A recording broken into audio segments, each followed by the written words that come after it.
Hello peoples, Digital Mouse here.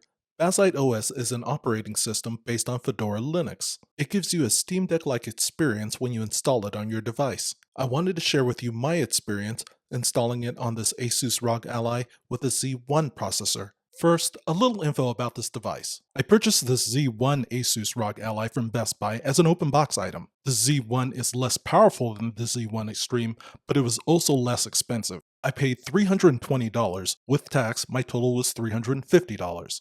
Compare that to what I paid for a Z1 Extreme, which was about $700 when I first bought it.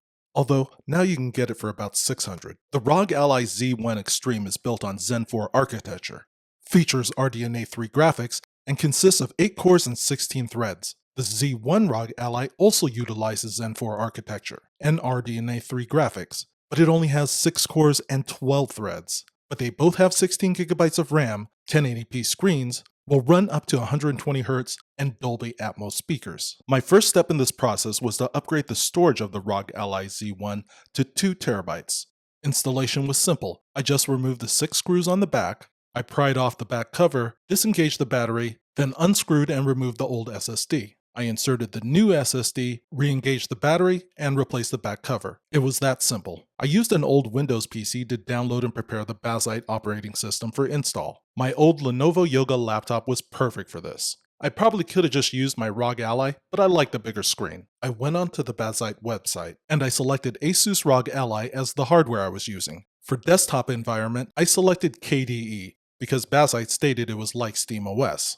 Once it finished downloading the Bazzite ISO, I had to burn the ISO onto a USB drive in order to install it onto the Rog Ally.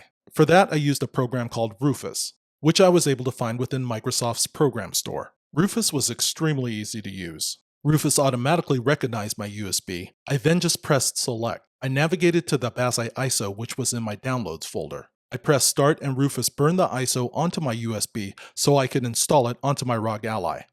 To install Bazzite onto my Rog Ally, I used a generic docking station and a wired keyboard and mouse.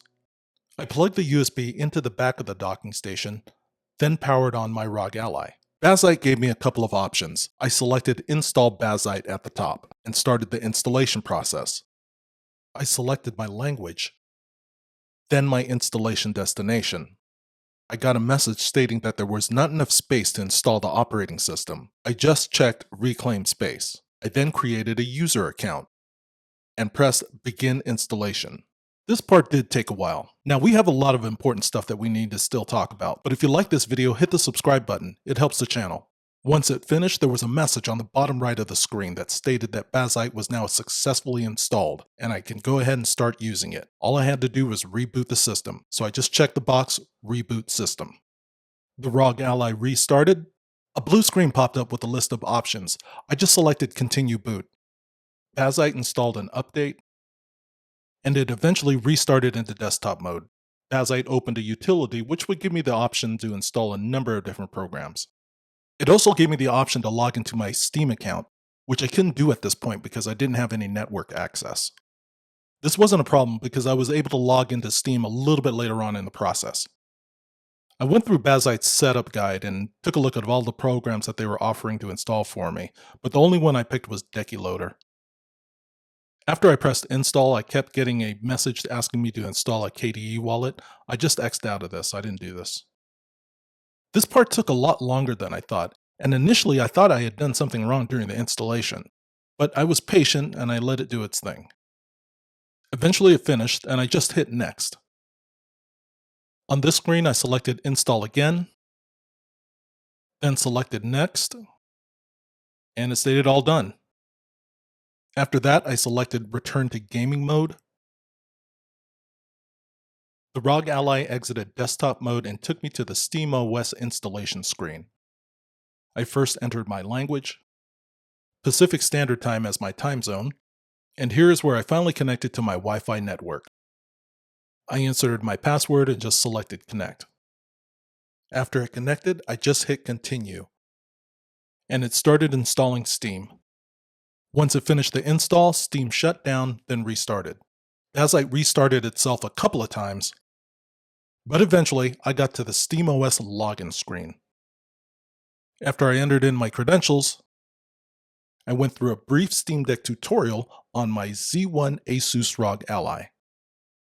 At this point, I was able to download games and start using the Rog Ally without installing any other applications. I want to show you how a couple of games ran on the Z1 Rog Ally at this stage of the Bazzite installation. For gaming, I switched to my Sony PlayStation DualSense controller. We'll start off with something simple. This is Hades 2. It's running at a resolution of 1920 by 1080p. The Z1 Rog Ally with Bazzite handles it easily. During the game, I would often get over 100 FPS, and the same went for MotionVFX, which I also ran at 1920 by 1080p. My FPS was into the mid-80s and sometimes over 90, and this is right from the start without changing any settings. FPS was lower with Ratchet and Clank. Here, using the same 1920 by 1080p settings, my FPS was consistently within the 20s. I was able to play Helldivers, but I did have to change some of the game's display and graphics settings. In display settings, I moved my render scale from ultra quality to balanced. In graphics settings, I switched many settings from high to medium, including render distance, shadow quality, particle quality, reflection quality, vegetation and rubble density, and terrain quality. The result was some pretty good graphics on a 7-inch screen. Although my frame rate was still in the high teens and low 20s, the game was still playable. I wanted more control over my Rog Ally settings. When I looked in the quick settings, I noticed there wasn't a way to change the TDP. To fix that, I went back into the desktop. To do this, I opened Bazzite's terminal. I went to the SimpleDecky TDP GitHub. From here, there were two commands I needed to copy and paste in the terminal. UJustSetupDecky and UJustSetupDecky SimpleDecky TDP. I copied UJustSetupDecky, I pasted UJustSetupDecky in the terminal and hit enter. It gave me a list of commands. I selected Install Decky, then entered the password I created earlier during the setup. After Decky was installed, I went back into Firefox and copied UJustSetupDecky SimpleDecky TDP. I pasted the text into the terminal and hit enter. Once it finished installing, there was a message stating I had to reboot the Ally in order for the changes to be applied. I restarted the Rog Ally, and the Ally booted back up into Steam. I checked the quick settings and found that SimpleDecky TDP had been installed. With Bazzite OS installed, I was able to play all my favorite Steam games on a handheld device with a 1080p screen and Dolby Atmos speakers. But I was equally impressed with how well Bazzite ran in desktop mode. I was able to easily navigate through the operating system using just a controller. Pressing the PlayStation button would launch my main menu. Pressing the PlayStation and X button would launch my quick settings. And games played well. With Apex Legends, I was reaching 30 and 40 FPS in 1080p.